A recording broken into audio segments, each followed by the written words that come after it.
Hello student, मैं चंदन चिराग। एक बार फिर से स्वागत है आप सभी का आपके अपने यूट्यूब चैनल मैथ विद चिराग में, जहां हम स्टडी कर रहे थे 10th क्लास के एनसीईआरटी गणित चैप्टर 1 वास्तविक संख्या के बारे में। वास्तविक संख्या जिसमें हमने पिछली कक्षा में इससे रिलेटेड कुछ एग्जाम्पल्स और एक्सरसाइज 1.1 का कुछ क्वेश्चंस किया था, और इसका बेसिक कॉन्सेप्ट भी हमने पिछले क्लास में डील किया था, जिसमें हमने यूक्लिड विभाजन एल्गोरिथम और यूक्लिड विभाजन प्रमेयिका के बारे में जाना था। फिर हमने यूक्लिड विभाजन प्रमेयिका और यूक्लिड विभाजन एल्गोरिथम का यूज करके कुछ बुक का एग्जाम्पल भी बनाया था, और साथ ही मैंने आपको पिछले कक्षा में इस एक्सरसाइज का क्वेश्चन नंबर 1 बताया था। तो आज हम इसी कड़ी में आगे बढ़ेंगे और देखेंगे इस एक्सरसाइज का क्वेश्चन नंबर 2। इससे पहले कि यदि आप वीडियो पे नए हैं तो प्लीज चैनल को सब्सक्राइब करें और वीडियो को अंत तक देखना ना भूलें। और इस चीज को और अच्छी तरीके से समझना हो तो इसका पिछला वीडियो देख ले, उसका लिंक डिस्क्रिप्शन में दिया हुआ है। और यदि आप हमारे प्रयासों से कुछ संतुष्ट होते हैं तो अपने दोस्तों के साथ और उन विद्यार्थियों के साथ शेयर करें जिनका गणित जो है कमजोर है या फिर जो मैथ के नाम से डरते हैं। तो चलते हैं, शुरू की कड़ी आगे बढ़ाते हैं, जिसमें हमारा पॉइंट है कि दर्शाइए कि कोई भी धनात्मक विषम पूर्णांक 6q+1 या 6q+3 या 6q+5 के रूप का होता है, जहां q कोई पूर्णांक। इससे पिछले कक्षा में हमने बताया था, सेम क्वेश्चन वहां पे था 4q और यहाँ है 6q। इसका मैंने रफ एस्टीमेट भी बताया था और तरीका भी बताया था कैसे एग्जाम में बनाना है। तो फिर इसका भी मैं आज भी इसका रफ एस्टीमेट बताता हूं ताकि आपको समझ में आए। देखिए दिया है 6q कोई धनात्मक विषम पूर्णांक 6q+1 6q+3 या 6q+5 के रूप का होता है। इसको थोड़ा सा रफली समझेंगे। मान लेते हैं हमारे पास दिया हुआ है 6q+1। मैंने उस दिन भी बताया था आपको कि जब ऐसा कंडीशन हो और r के जगह यानी प्लस में कोई विषम संख्या हो तो उसका मान भी विषम ही आएगा। यहां दिखा भी देता हूं 6q+1 6q+3 6q+5। मान लीजिए मैंने लेट q बराबर ले लिया 0। 6 × 0+1 बराबर 1। 6 × 0+3 बराबर 3। 6 × 0+5 बराबर भी 5। मैंने 0 रखा था। अगर q बराबर 1 रखते हैं तो 6 × 1+1 6 एकम 6 और 1 7। 6 × 1+3 तो 6 3 9। 6 × 1+5 तो 6 5 11। 1 रखिए, 2 रखिए, 3 रखिए, ऐसे करते बढ़ते चले जाइए कहां तक 5 तक, क्योंकि q का गुणांक 6 है और इससे नीचे ही हम लेंगे। और आगे भी अगर बढ़ते हैं तो अगर यहाँ पे हम अगर प्रमेयिका का यूज नहीं करके केवल चेक कर रहे हैं तो कोई भी मान रख के देखिए वह विषम ही आएगा। ये सब विषम है, ये सब क्या है, विषम है। तो ऐसे तो हम जान गए कि हाँ 6q+1 या 6q+3 या 6q+5 विषम होता है, परंतु एज इट इज एग्जाम में बनाएंगे कैसे, इसे एग्जाम में कैसे बनाएंगे वो देखेंगे। एग्जाम में हमें ऐसे नहीं बताना है, एग्जाम में हमें यूज करना है यूक्लिड विभाजन प्रमेयिका का। चलेंगे यूक्लिड विभाजन प्रमेयिका से। यूक्लिड विभाजन प्रमेयिका होता है हमारा a = bq+r, जहां r greater and equal than 0 and less than b, यानी भाज्य बराबर भाजक गुणे भागफल प्लस शेषफल, जहां शेषफल 0 से बड़ा या बराबर होगा परंतु भाजक से छोटा होगा। हमने आपको पिछली कक्षा में बताया था कि q का जो गुणांक होता है वही b का मान होता है। देखिए सब में q का गुणांक कितना है, 6 है। लेट यानी माना b बराबर 6, b बराबर क्या मान लिया हमने 6। अब एक चीज और पता हमें कि r का मान हमेशा b से छोटा और 0 से बड़ा या बराबर होता है। तो जब b 6 हो गया तो r हमारा हो जाएगा, r का केसेज होगा 0 1 2 3 4 एंड 5।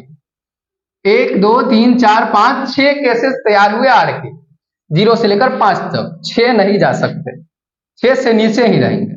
तो r का मान हो गया। अब इस b के मान को इसमें रख देंगे, a बराबर जहां b है वहां 6 रख देंगे, तो 6q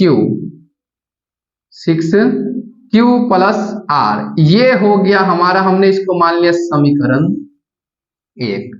a बराबर 6q प्लस r, और r के हमारे पास कई सारे मान, तो r के मान को बारी बारी से रख कर देखेंगे, और r के मान को रखने के बाद यदि 2 से कटता है तो सम, अगर नहीं कटता है तो विषम।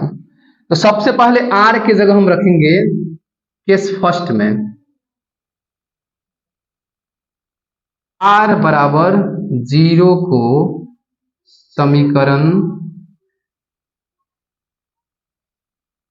1 में रखने पर, यानी a is equal to 6q plus r के जगह हमने रख दिया 0, तो बचा a is equal to 6q।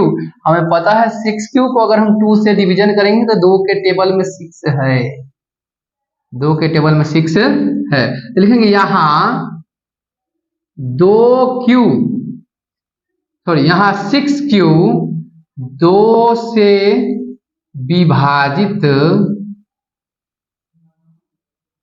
हो रही है, अर्थात 6q एक धनात्मक सम पूर्णांक। हमें तो बताना था विषम, लेकिन 0 पर क्या आया, सम। तब 0 पे सम आया तो अब 0 के आगे बढ़ेंगे 1, हमें तो 1 पे ही बता रहा है। अब r की जगह क्या रखेंगे 1। ऐसे आप चाहे तो डायरेक्ट 1 3 5 भी रख के बना सकते हैं, लेकिन मैं आपको टोटल रख के बता देता हूं ताकि पता चले कि सम कौन है विषम कौन है। तो अब लेंगे r बराबर 0 हमने रखा तो सम आया। अब r बराबर 1 रख कर देखेंगे, r बराबर जब 1 रखेंगे तब, क्योंकि r के हमारे पास कई सारे केसेस हैं, r है हमारा 0 1 2 3 4 5। तो अब लिखेंगे नाउ, यानी अब केस सेकंड में r बराबर 1 को समीकरण में रखने पर, समीकरण हमारा a is equal to 6q plus r, और a बराबर 6q प्लस r की जगह रखेंगे 1। 2 के टेबल में 6 तो है, 1 नहीं है, ये भी डिवीजन नहीं होगा, तो यहां लिखेंगे यहां 6q प्लस 1 2 से विभाजित नहीं हो रही है, अर्थात 6q प्लस 1 धनात्मक विषम पूर्णांक है, धनात्मक विषम पूर्णांक है। हमें यही तो प्रूफ करनी थी कि 6q प्लस 1 धनात्मक विषम पूर्णांक होता है कि नहीं। देखिए 6q प्लस 1 2 से विभाजित होगा ही नहीं, ये कट जाएगा, ये नहीं कटेगा, ये क्या हो गया, धनात्मक विषम पूर्णांक। अब हम देखेंगे 1 की जगह 2 को रखकर, 0 रखा सम आया, 1 रखा विषम आया, अब 2 रखेंगे। केस 3 को देखेंगे,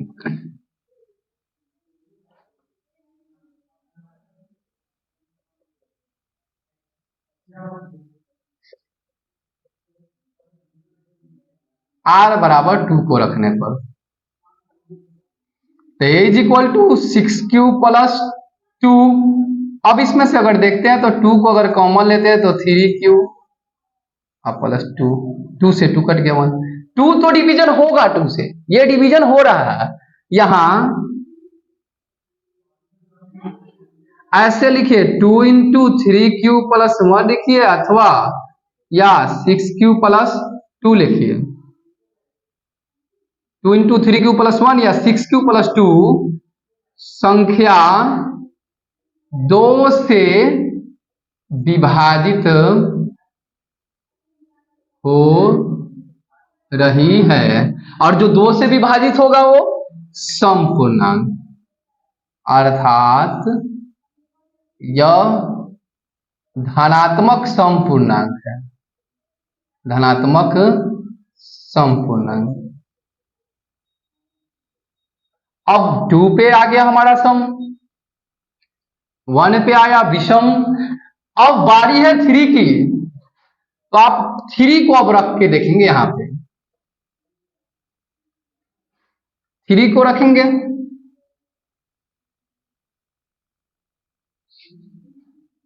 r बराबर 3 को रखने, a is equal to 6 q plus r था, हो गया a is equal to 6 q plus 3। क्या 3 कभी 2 के टेबल से डिवीजन होगा? 2 के पहाड़े में 3 है ही नहीं, तो यहां 6 क्यू प्लस 3 2 से विभाजित नहीं हो रही, अर्थात यह विषम धनात्मक पूर्णांक बोलिए या धनात्मक विषम पूर्णांक बोलिए। यह भी तो हमें दिखाना था, 6 क्यू प्लस 1 ऑलरेडी विषम हो गया, 6 क्यू प्लस 3 भी विषम हो गया। अब आप चाहो तो 4 को रख कर देखो या मत देखो, क्योंकि 4 सम है और वो फिर से सम ही आएगा, तो आप डायरेक्टली चाहो तो r बराबर 5 को भी रख सकते हो। अब हम डायरेक्ट देखेंगे r बराबर 5 को रखने पर, r बराबर 5 को जब रखेंगे, ये हमारा केस 4 था, ये केस 5 बना, या 6 बोलिए, 5 बोलिए या 6 बोलिए, r बराबर 5 को रखें। r बराबर जब 5 को रखेंगे तो a is equal to 6q plus r, तो a is equal to 6q plus 5, और 5 2 के टेबल में नहीं है, मतलब ये भी ज्यों का त्यों यहां 6q प्लस 5 2 से विभाजित नहीं हो रही, अर्थात यह भी धनात्मक विषम पूर्णांक है। एकदम इजी है, बस क्या करना है, जब भी कोई चीज, जब भी ऐसा कंडीशन दे, उसकी तुलना सर्वप्रथम यूक्लिड विभाजन प्रमेयिका के standard formula a is equal to b q plus r से रखिए। हमें पता है r का मान हमेशा b से छोटा होता है और 0 या 0 से बड़ा होता है, और उसमें समीकरण के रूप में r के मान को रख रख के देखें, यदि 2 से विभाजित हुआ तो सम, अगर नहीं हुआ तो विषम, और कुछ तो करना नहीं। उम्मीद करता हूं ये आपको समझ में आई होगी। अब हम देखेंगे इसका अगला प्रश्न। तो अब हम देखेंगे इसका अगला प्रश्न। अगला प्रश्न बोल रहा है कि किसी परेड में 616 सदस्यों वाली आर्मी की एक सेना की टुकड़ी को 32 सदस्यों वाले एक आर्मी बैंड के पीछे मार्च करना। दोनों समूहों का समान संख्या वाले स्तंभों में मार्च करना है। उन स्तंभों की अधिकतम संख्या कितनी? मतलब बोल रहा है कि 616 आर्मी वाले सदस्य हैं जो परेड करते, और 32 बैंड पार्टी वाले हैं।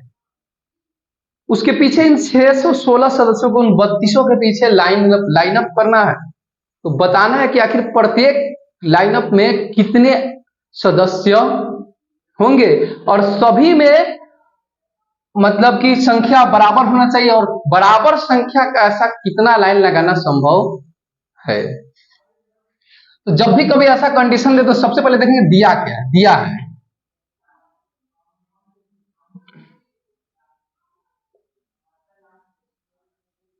616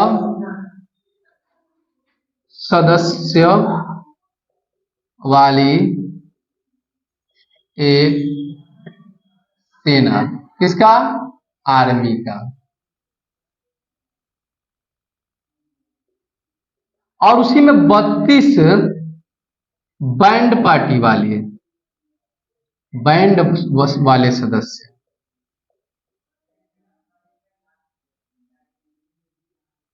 वो भी आर्मी का। जब भी ऐसा कंडीशन दिखे, दे और उसके बीच का अधिकतम संख्या पूछे लाइन अप का, या फिर मिठाई दे दे और बोले कि कितने लाइनों में है, इतने मिठाई को रखा जा सकता है, जिसकी अधिकतम संख्या कितनी होगी जिसमें सभी संख्या बराबर हो। आगे वैसा एग्जाम्पल हम लोग देखेंगे। यहाँ क्वेश्चन है कि 616 सदस्यों वाली एक सेना, आर्मी की एक सेना है जिसकी कुल संख्या कितनी है? 616, और उन्हें ऐसे लाइनअप में लगाना है कि जिसमें बराबर संख्या और उसका अधिकतम संख्या क्या हो। कुछ नहीं करेंगे, जब भी ऐसा कंडीशन हो सिंपल बनाएंगे, छोटे वाले से बड़े वाले को डिवीजन कर देंगे। 616 को 32 से भाग देंगे, इसका एचसीएफ ज्ञात करें, और एचसीएफ ज्ञात करने के बाद जो एचसीएफ का मान होगा, जो अंतिम भाजक होगा, वही हमारा इस प्रश्न का आंसर होगा। तो 32 से 116 में भाग देंगे, 32 से कम 32, 11 में से 2 गया 9, 5 में से 3 गया 2, बचा फिर 96। 32 दिया 320 होता है, और 320 में से यदि 32 को घटाते हैं तो ये नीचे आएगा 296 का, तो 9 से लगाएंगे इसे। 2 नवा 18, 3 नवा 27 और 1 28, 16 में से 8 गया 8 से 8 गया, कट गया, 2 से 2 कट गया। अब तो यहाँ भाग शेषफल ही भाजक से छोटा होगा, तो हम यहाँ पे प्रयोग करेंगे, चलेंगे यूक्लिड विभाजन प्रमेय का, यानी a is equal to b q plus r से। a है हमारा 616 बराबर 32 गुने 19 प्लस 8। अब सेकेंड चरण में, ये फर्स्ट चरण है, चरण 1 या स्टेप 1 कह लीजिए, 32 को भाग देंगे, 8 चौका 32, यानी 32 पे शेषफल क्या हो गया? 8 से शेषफल 32 को काटने पे 0 हो गया, यानी 32 को भाग दिया 8 से, तो 8 गुने 4 प्लस 0, यानी वह 8 वह अंतिम भाजक है जिसपे शेषफल 0 हो गया, यानी एचसीएफ का मान कितना आया? 8। अतः ये जो 8 है ना, वही अधिकतम संख्या होगी स्तंभों की। स्तंभों की अधिकतम संख्या बराबर 8, यानी 8 वह लाइन है, 8 वह संख्या है जिसमें आर्मी वाले सदस्यों को बराबर स्तंभ में खड़ा किया जाएगा, जिसमें वो मार्च कर सकते हैं। तो उम्मीद करता हूं ये आपको आज का जो हमारा क्लास है, इसमें आपको समझ में कुछ आया होगा। अगर कोई तरह की कोई परेशानी है तो प्लीज कमेंट करके हमें बताइएगा, मैं उसे सुधारने का पूरा प्रयास करूंगा, या फिर आपको समझ में आए उस तरह का लैंग्वेज का यूज करूंगा अगर हमारी लैंग्वेज से प्रॉब्लम। यदि आप हमारे इस कोशिश से थोड़ा सा भी मोटिवेट होते हैं तो आपका सपोर्ट हमारे लिए मोटिवेशनल पॉइंट बनता है, क्योंकि आप जितना सपोर्ट करेंगे उतना अच्छा करने का हमें हौसला मिलेगा। तो प्लीज वीडियो को लाइक करें, शेयर करें अपने दोस्तों के साथ, तथा चैनल को सब्सक्राइब करें, ताकि हमारी टीम को जो है ना और आगे अच्छा करने का हिम्मत मिले। धन्यवाद।